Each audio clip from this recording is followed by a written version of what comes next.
You see it?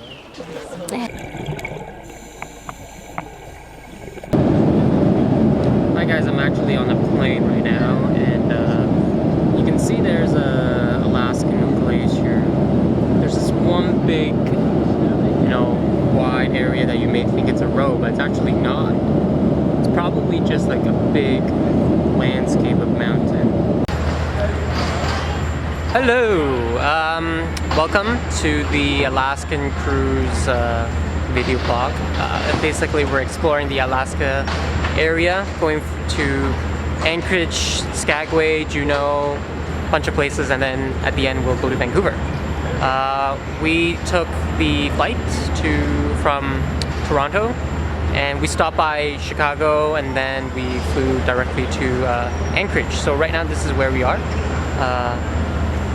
This temperature is very surprising. For some reason we thought that it's going to be a lot colder, but now it's only about maybe 18 Celsius. They say 55 Fahrenheit, so 18, 19 Celsius. Anyway, here's Mark. Mark will be joining me from time to time in this video blog.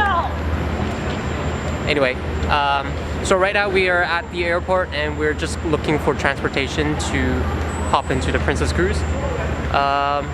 The flight from Chicago to Anchorage was absolutely horrible.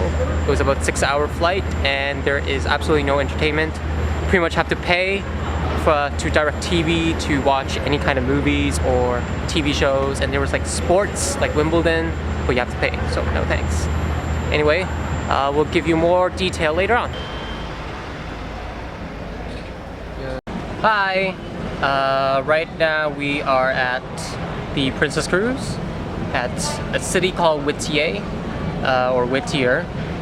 Whittier, I think it's about an hour away from Anchorage. We left Anchorage, we took on a coach bus, and we arrived to the city, which is a population of only 200 people. As you can see from behind me, there's like a swimming pool. This is Alaska, and this is the North Pole, but for some reason it is actually quite hot, 20-something Celsius. And but even then, you can see the mountain behind me. There are ice caps, and actually we learned a few things about the city of Anchorage and also about glaciers. First of all, we were told on a tour that in Alaska there are pretty much two seasons. One's called winter and the other one's called construction season, where roads pretty much don't last more than 7 to 8 years, so they always constantly need to rebuild the roads.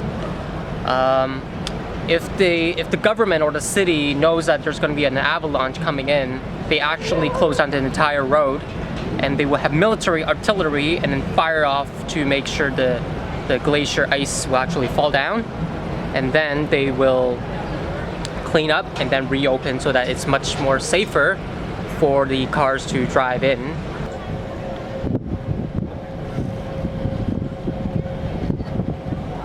Hello, we are in day 2 or day 3 of the Anchorage cruise, and as you can see behind me, that's the big glacier,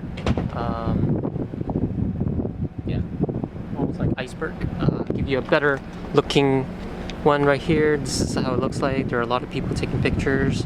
We're actually pretty close, and here's a little zoom, and if you look in real life, you actually can see a much bigger formation. So here a little bit of background of how glaciers are formed. This is actually pretty cool. I'm actually not wearing too much.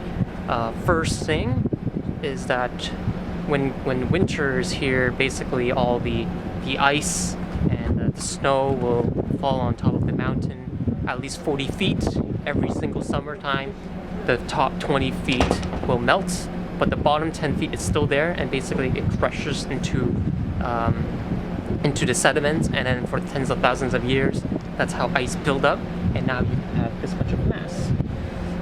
Interesting thing is that when ice or snow form in the mountain, they actually push down the rock sediments downwards. So then each time the rocks causes friction with the other rocks, it basically makes it into a powder form. We call it the glacier silt, where the glacier will become like a sand-like kind of like powder form. It will go down to the lake, and then it will form a layer, and this layer is basically quite thick, and then sun actually cannot go through down the lake. So then there's no photosynthesis down underneath the lake. There's no oxygen, no light, so there's no seaweed, there's nothing, there's no life form down. Around 1 o'clock this afternoon. Now we will be retracing our steps.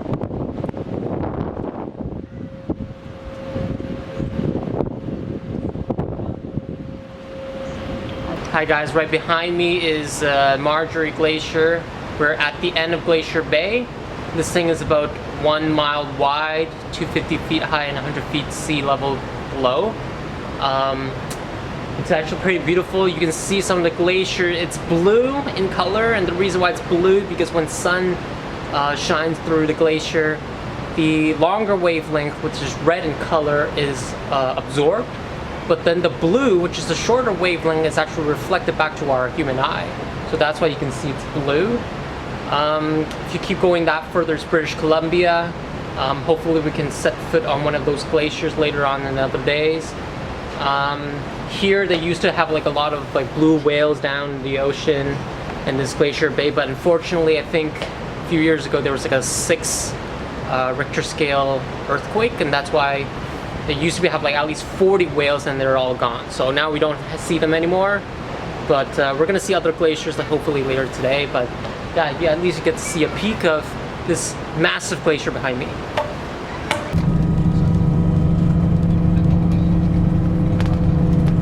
Hi, right now we are at Skagway. Skagway is basically another city very close to Glacier Bay, and we're at Alaska. This city is built based on tourism right now. The city was formed because it was for the gold rush, the Klondike gold rush. And basically when people have to go to get gold, they actually don't go to Skagway to get gold. The gold is actually in Dawson City in Canada. And to get there are multiple ways. One is you can go by sea transportation, go along the western Alaskan River, and then go to Dawson City, but that's the most expensive way, and people don't do that. Well, what's the point of getting gold?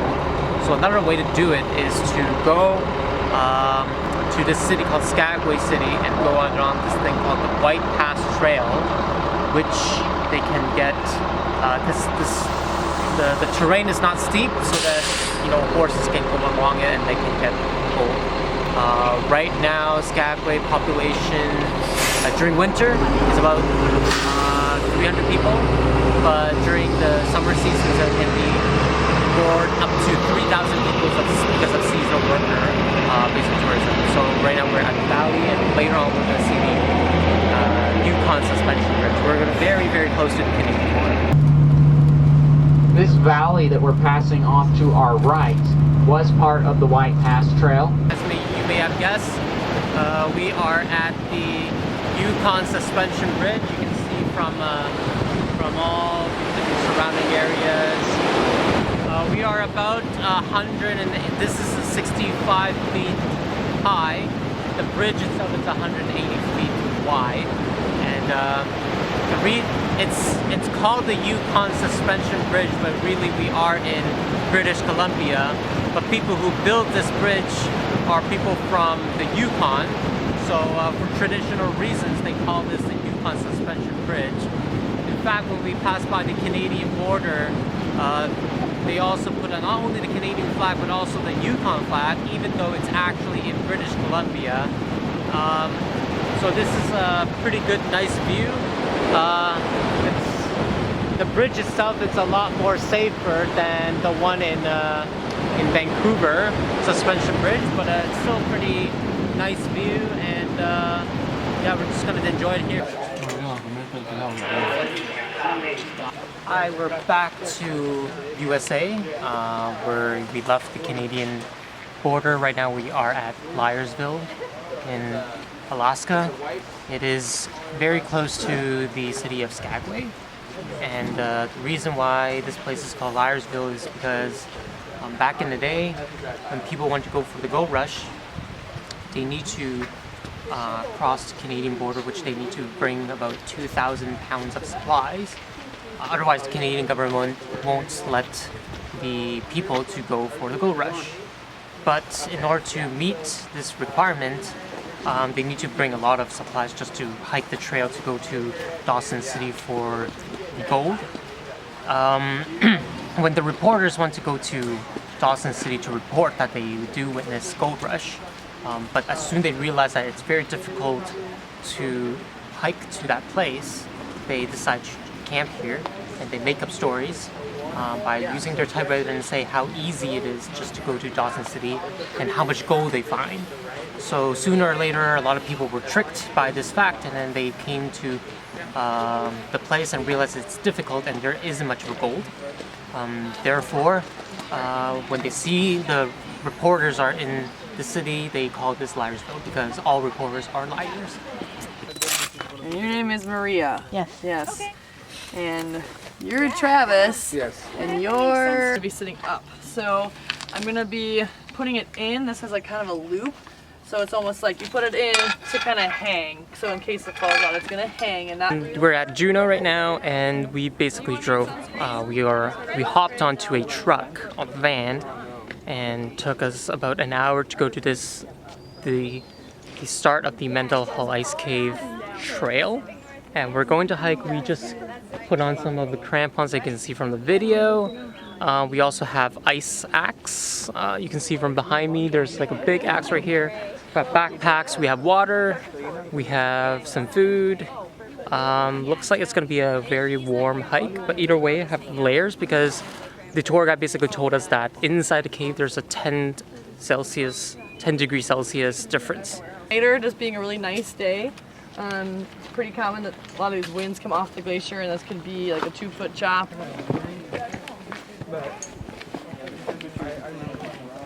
Right now we're at halfway. Actually, I don't even know if we're halfway, but you obviously don't see glaciers around here, so vegetation. Forest right here, we're in the open field. Right now we're just having little snacks at the background. There's our crew. And closer we get to glaciers, the less vegetation you'll see. Together. But just watching your feet through here, I like to face the rock. I feel almost like safer kind of nugget fall, like gold nugget. Yeah. Nugget fall. Yeah. Awesome. We're gonna be making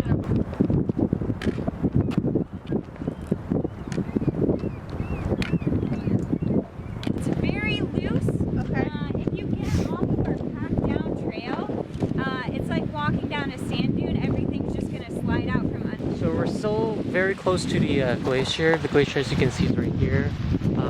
Right now, as a crew, we're putting on crampons right now, which is like spiky shoes, as you can see from here. And we all need to get out of our ice axe. I'm not sure what we're gonna do, but we're gonna see.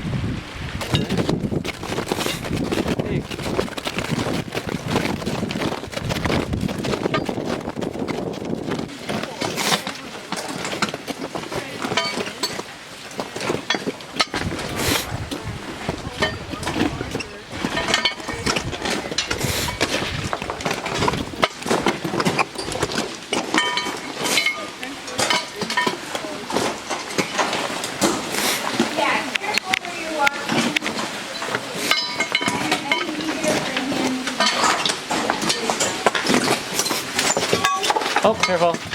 Careful.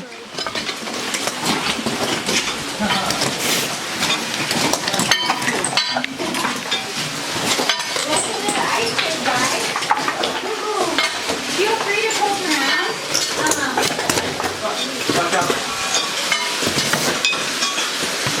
Cool. Yeah.